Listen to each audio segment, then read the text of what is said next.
Um, Two questions. Do you think that there's going to be a splintering between the military within the standpoint of the government? Because my understanding is the military is backing Maduro on this particular point, but there's fear that the military could be sheared off where there's certain elements. At least that's my fear anyway. That there's certain elements that back Maduro, certain elements that back Juan, and you end up with this kind of crisis situation of a conflict, like a war, like an open civil war of sorts. Well, unfortunately, that's a very real possibility, and we should be extremely concerned. And that's why we should be speaking out, because really, this could lead to a war like we saw in Syria or Libya inside Venezuela. And frankly, if you look at the people the Trump administration have put in charge of this, like Elliot Abrams, the Trump administration just announced that Elliot Abrams is going to be special envoy to Venezuela. Abrams is an arc neocon. This is one of the key figures in the Iran-Contra scandal, infamously, one of the key figures who helped lead the U.S. dirty wars, the regime change wars on Nicaragua and El Salvador under the Reagan administration in the 1980s, where the U.S. was funding death squads that were massacring civilians to try to destabilize these governments.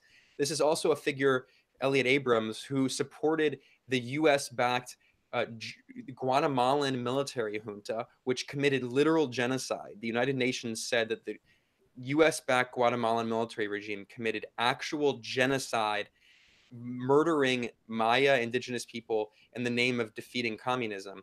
This guy, Elliot Abrams, is now Trump's special envoy for Venezuela policy. Elliot Abrams also previously backed the 2002 US backed military coup in Venezuela. So it's very clear that regime change is 100% their priority. They're already essentially, not only have they tried to declare a coup, the US is basically leading this coup. The US, we now know from the Wall Street Journal and other reports, the Associated Press, the US, Canada, Brazil, Colombia, they were regularly corresponding with opposition leaders. Venezuela. Mike Pence personally called Juan Guaido and said, if you declare yourself president, we will recognize you immediately. And they all did. Minutes after Juan Guaido said he's president, the US and numerous countries recognized him, including, again, I need to stress this point, the current president of Brazil, who is a fascist, Jair Bolsonaro. He's a right wing extremist who supports military dictatorship. He wants to restore the military dictatorship in Brazil. Most infamously, this is a guy who he told a female lawmaker in Brazil that she didn't deserve to be raped because Yeah, I she's saw too that. ugly. This is a guy who said he would never want his son marrying a black woman because she's not smart enough, is what he said. He's just a complete racist. He said that would rather his son die than be gay. And the most egregious of all is that Bolsonaro, the Brazilian president, who is strongly backed by the US, he said that the only problem he had with the Chilean military dictatorship under the junta of Pinochet was that Pinochet didn't kill enough people for his taste. Yeah, So Bolsonaro is this is the person that is supposedly defending democracy in Venezuela as a fascist in alliance with Donald Trump. So again, I know I'm ranting here, but no, you're right. I'll answer your question directly about the military. So I laid out why this is so dangerous. And fortunately, what we have seen is that the military has not splintered and has not incited a war yet, because that would be catastrophic for everyone, especially throughout the region.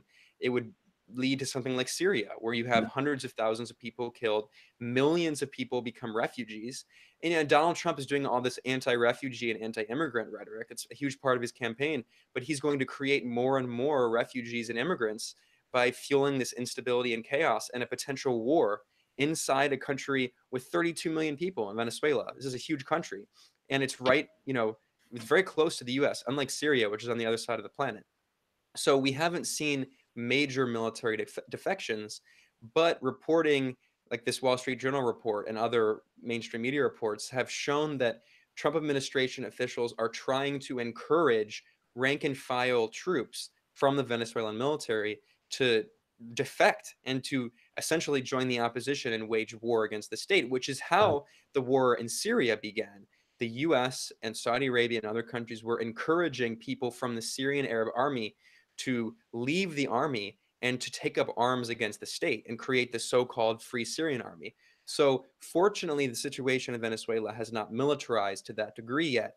But unfortunately, the very real possibility for a bloody civil war is definitely on the table. And in the words of the Trump administration, for them, all options are on the table, Well, the including actions military. itself kind of pushes that behavior. Like it's like the behavior is somewhat incentivized just by the virtue of the situation.